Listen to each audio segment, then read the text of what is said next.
Poeta, narradora, gestora cultural, Julia Wong ha publicado no hace mucho un repaso de su poesía en el libro Antología Poética 1993-2019, publicada por la editorial Gafas Moradas, y que trae un interesante prólogo de Ana Laferranderí. Justamente sobre su proceso poético, sobre su variedad de registro, sobre sus ejes temáticos, conversé con Julia y quiero compartir con ustedes dicha conversación.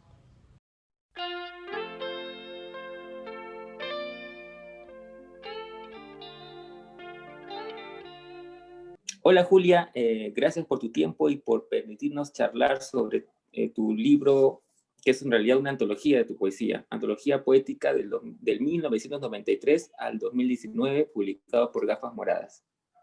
Gracias, Carlitos, a ti por la invitación. Tú siempre tan lector, tan amable, tan preocupado también por difundir lo que producimos aquí en el Perú, y es un honor que me hayas convocado otra vez. Gracias.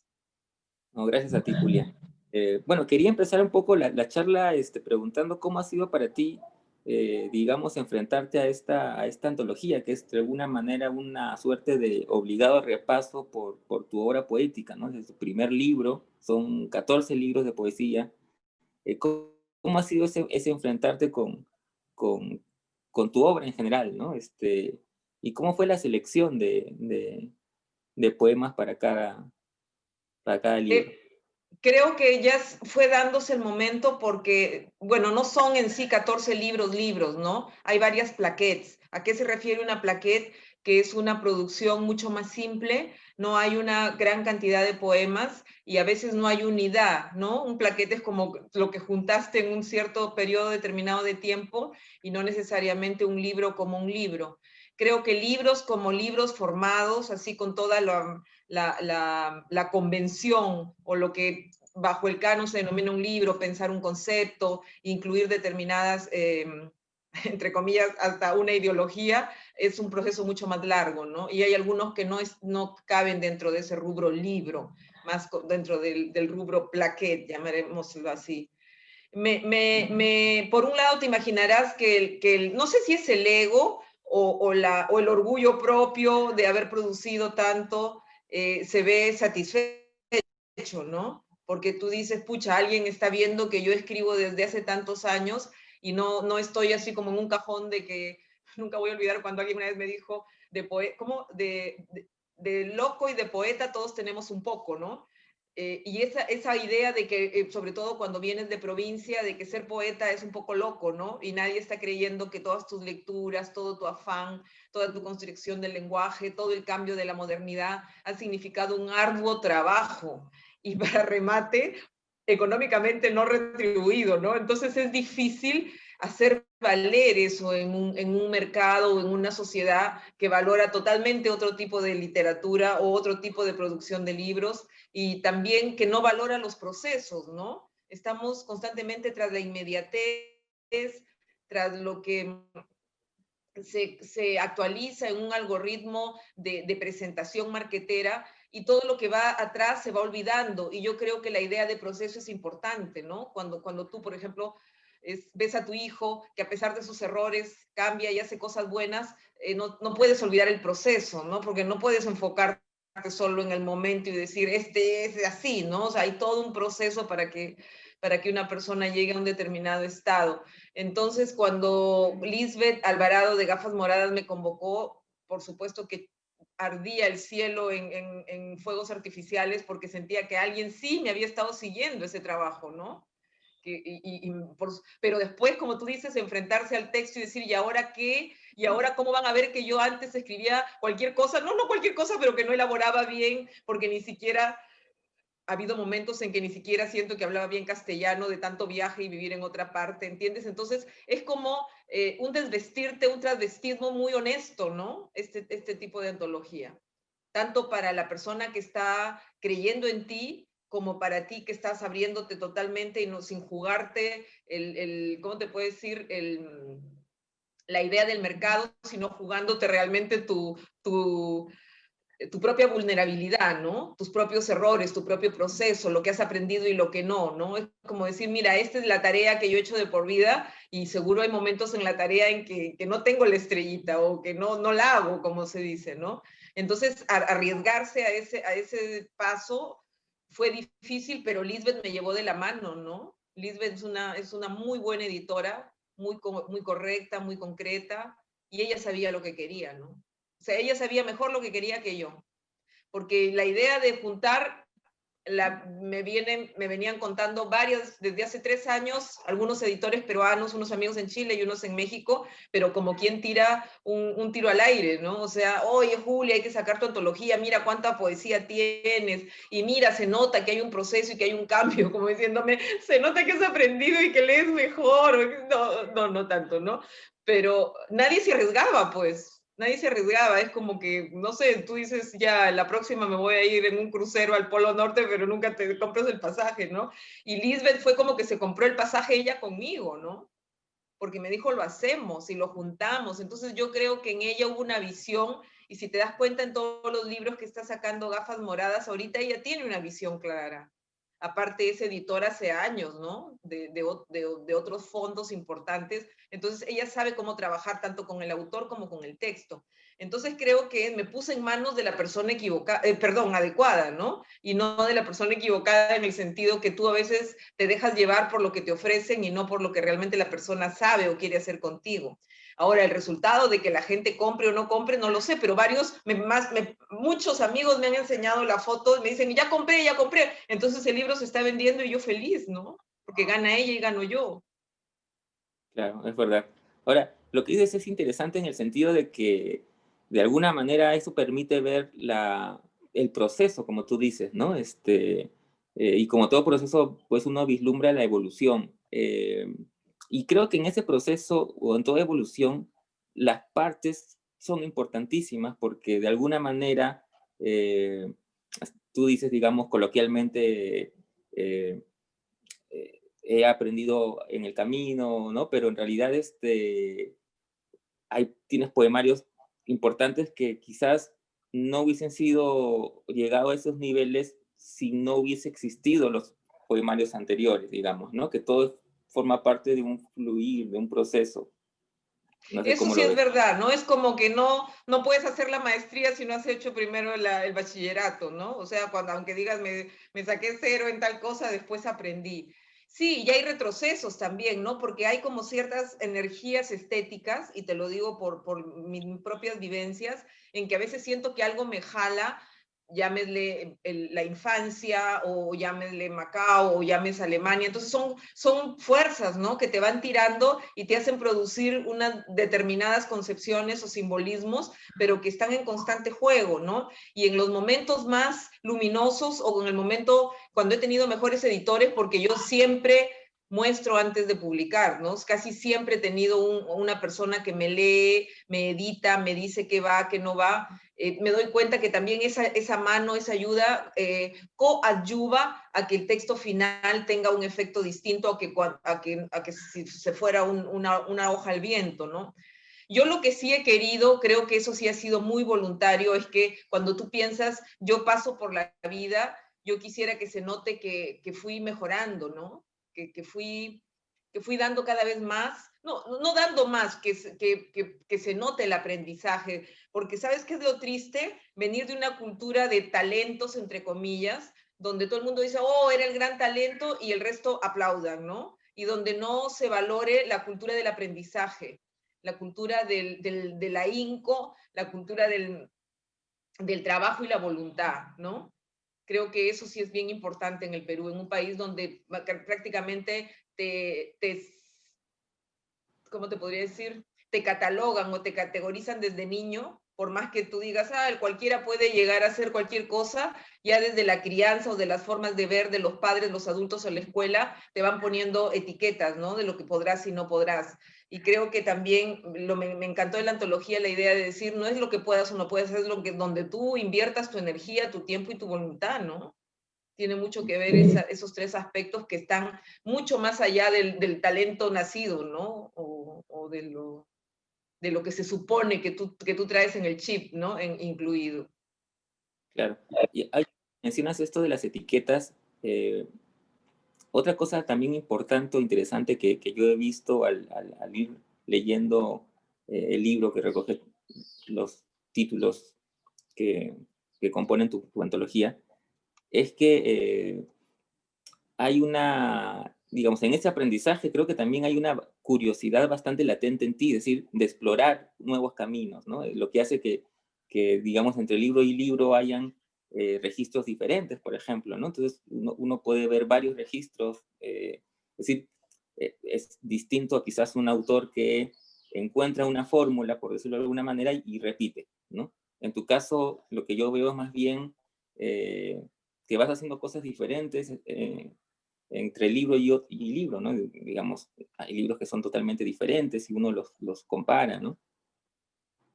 Eso para mí era importante, siempre lo fue. Por ejemplo, muchos usan, como tú dices, la fórmula, y no por hablar de que sea por pereza o nada, sino que se sienten cómodos, ¿no? Y funciona, ¿no? Hay gente que le funciona la fórmula y salen todo su libro completo con esa fórmula y bien, ¿no? Yo siempre recuerdo que muchas personas decían que Watanabe tenía una especie de fórmula para escribir tan bellos poemas y le funcionó, pues la tuviera o no la tuviera, no lo sé, tú reconoces un poema de Watanabe a distancia, a millas, y le funcionó, ¿no? O sea, no es que hay un momento que tú dices, ay, repetitivo, Wata, ¿no? Yo siento que Wata fue Wata en toda su poesía y sí tiene una forma de hacer las cosas, más o menos. Si lo estudias sobre todo, tiene determinados simbolismos, determinadas maneras de ver, determinadas maneras de abordar el sonido, y es Wata, ¿no? Y me parece que es espectacular llegar a eso, un estilo, ¿no?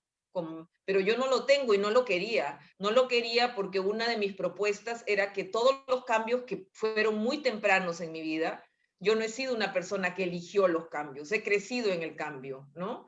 Con todas mis vivencias. Yo quería que eso que se muestre, y no me quiero comparar con Pessoa para nada, ¿no? O sea, cuando hice el libro Pessoa por Bon es una especie de homenaje, pero a mí una de las cosas que me fascinó y me gustó tanto de Pessoa era justo eso, que él aplaudía el cambio, que él ¿cómo te puedo decir?, enquilosaba en la idea occidental de un yo estático, sino que jugaba con esa multiplicidad de cosas. Y aunque en esa época escribir con heterónimos era una cosa muy difundida tanto en España como Portugal, nadie hizo 100, ¿no? Había uno, dos, tres, ¿no? Más o menos que era el juego de esa época, como que era muy una parte de los bon vivant, de la gente que viajaba mucho, como Polita, o que estaba en determinados espacios, que quería jugar con esos aspectos. Pero Pessoa no jugó, Pessoa creó un lenguaje, ¿no? Multiplicó el lenguaje. Entonces, ver esa cosa tan fabulosa, yo no lo voy a multiplicar ni me creo tanto, no tengo el ego tan grande,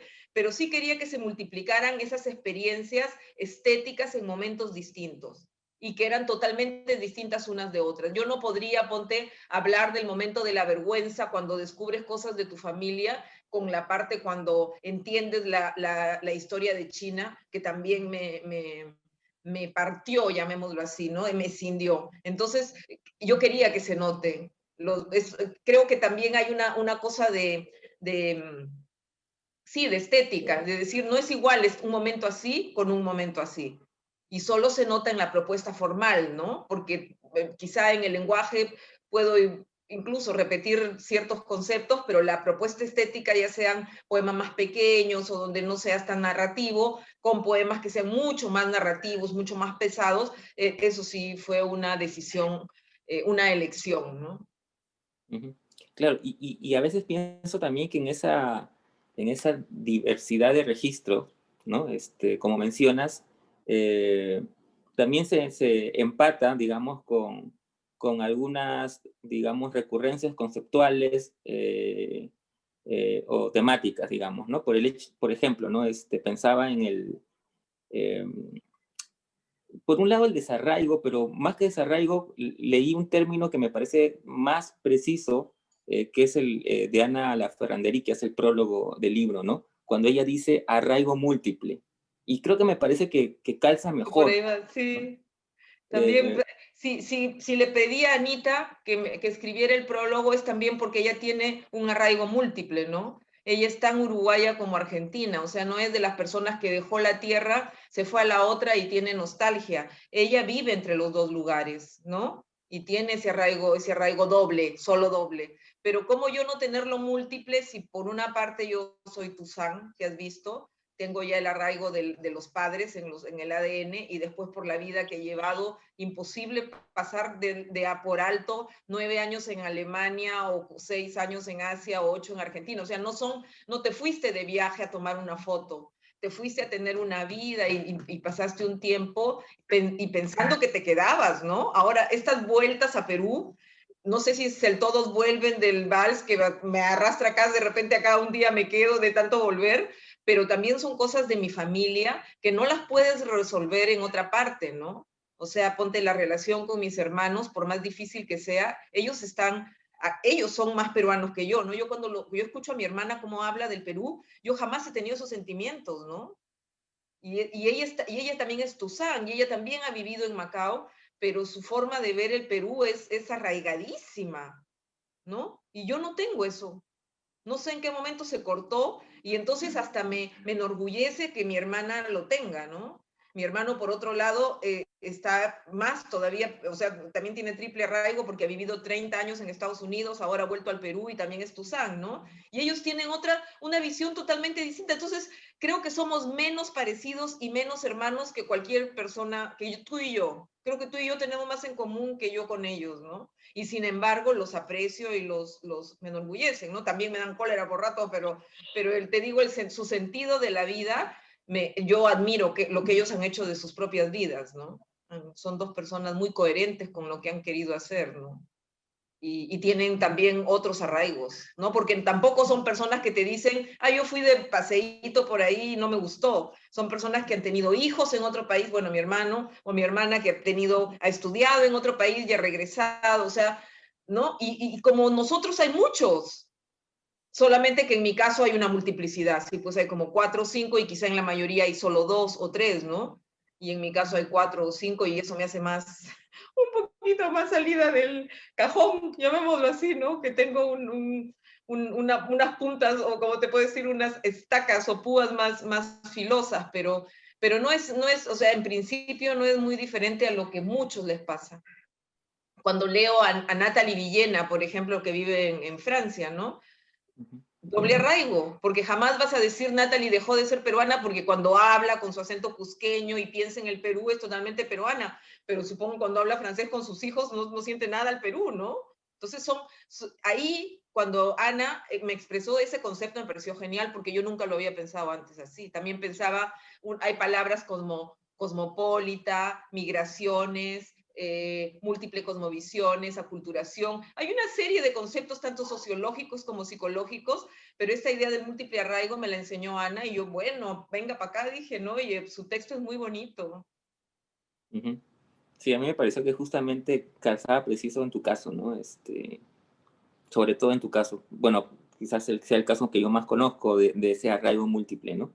Porque claro, tú me mencionabas, hay arraigos dobles, digamos, ¿no? De Natalie, en fin, de personas del Perú que se van a vivir a otro lugar y hay esa doble, ¿no?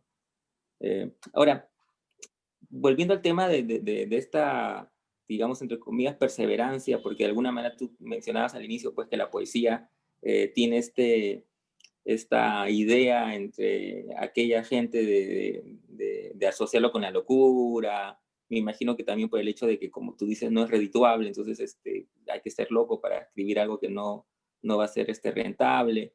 Pero tú, digamos, una cosa que también se percibe al leer el libro con poemas desde 1993 es la perseverancia por la poesía.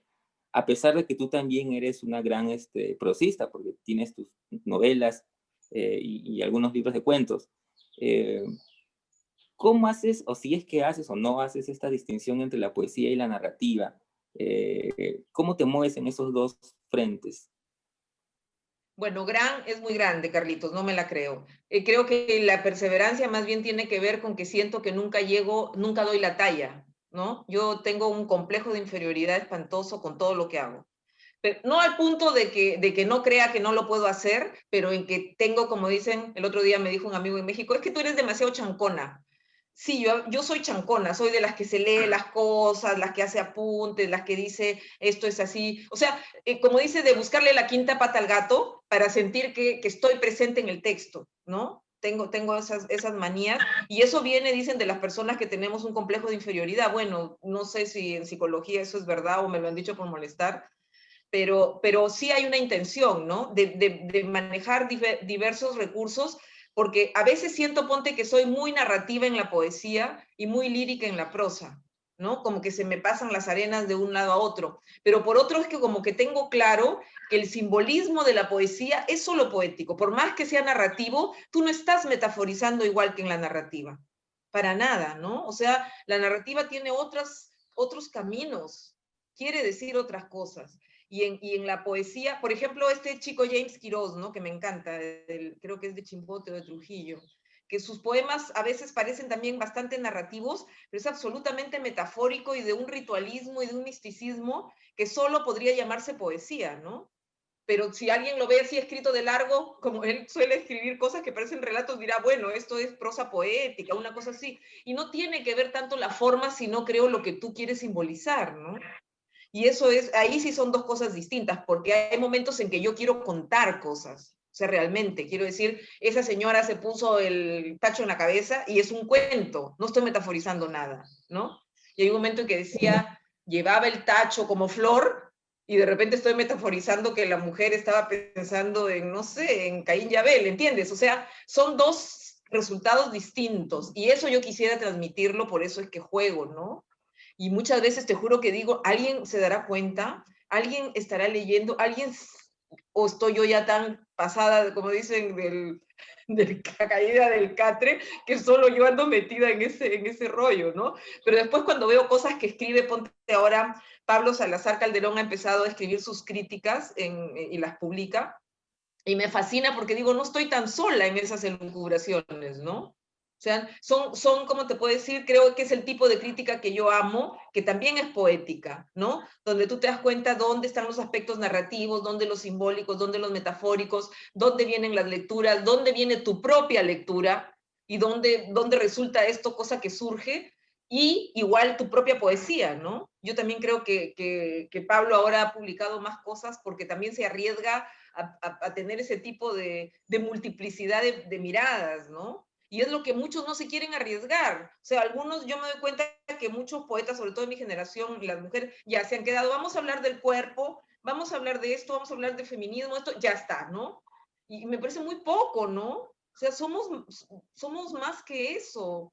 Somos más que las cosas políticamente correctas que nos quieren decir que somos más que las estéticas que otros nos quieren dar a través de discursos canónicos, somos una interpretación constante tanto de la realidad como de los textos, ¿no? Me parece. Sí, es verdad. Ahora, un poco como para ir terminando, otra cosa interesante y particular que he visto o he revisto, digamos, con la antología, es que digamos, al inicio, Ana menciona algo sobre tu escritura y la asociación con el agua en movimiento, ¿no? Que también lo asocio con tu misma vida de viajera, ¿no? Eh, y es que muchos de tus libros han aparecido fuera de Perú, que también le da o comparte de alguna manera este sentido del que hablábamos, pues, ¿no? Del arraigo múltiple, ¿no? Incluso tus libros, ¿no? Están, cumplen esa idea, ¿no? ¿Qué significa para ti eso? Bueno, yo cada vez que me he ido, te juro que ha sido como para no volver, entre comillas, ¿no? Ponte, cuando me fui a Alemania, yo no pensé que iba a volver. O sea, yo cuando me fui para irme, ¿no? O cuando me fui a Argentina, o, ¿no? Entonces son momentos en que tú te conectas con la sociedad a la que migras, de tal manera que tú dices, bueno, como sacar un libro, como poner a tu hija en un colegio local, son cosas que te arraigan, ¿no? O que te hacen parte de esa sociedad y publicar allí era como de sentirme parte de que yo era parte de ellos, ¿no? A mí me encantó cómo han trabajado los editores en Argentina. Ponte, son súper detallistas, prolíficos, correctos, los que me han tocado, ¿no? Incluso estos libros, estas plaquettes, como te digo, pequeñas. Y después, cuando la gente ha sabido que yo no tengo problema con publicar aquí o en la, con la conchinchina, como se dice, un montón me han ofrecido, ¿no? Me dicen, oye, saca conmigo y vamos las ganancias a medias. Además, ¿qué ganamos, no? O sea, si vendes un libro de poesía por 25 soles y el editor gana 8 y tú 10 y el resto para, no sé, para la librería, ¿qué ganamos, no? Realmente no es una ganancia, pues, de la que podamos vivir, pero se va haciendo uno un nombre, ¿no? Así como yo a la vejez me he hecho un poco más de nombre, las editoriales que me han ayudado también se han servido de mis textos para salir adelante, ¿no? Entonces yo sí creo que es un trabajo en conjunto. Incluso estamos pensando un próximo bardo en febrero de hablar de editoriales y talleres, porque no se habla casi, ¿no? Cuando el poeta publica, crees que sale la editorial, no sé, debajo de la manga, y la editorial es tan importante como tu texto, porque depende del editor para que tu texto se sepa mostrar, ¿no? O sea, date cuenta que si el editor no trabaja contigo o por ti, tu texto se puede quedar ahí guardado en el estante, y que si tu editor es pilazas, mira Lisbeth, ¿no? Lisbeth es la pila puesta, ¿no? Entonces, tiene mucho que ver el editor. Bueno, ya hablé de más, creo. No, genial. Gracias, Julia. Un placer, como siempre, charlar contigo.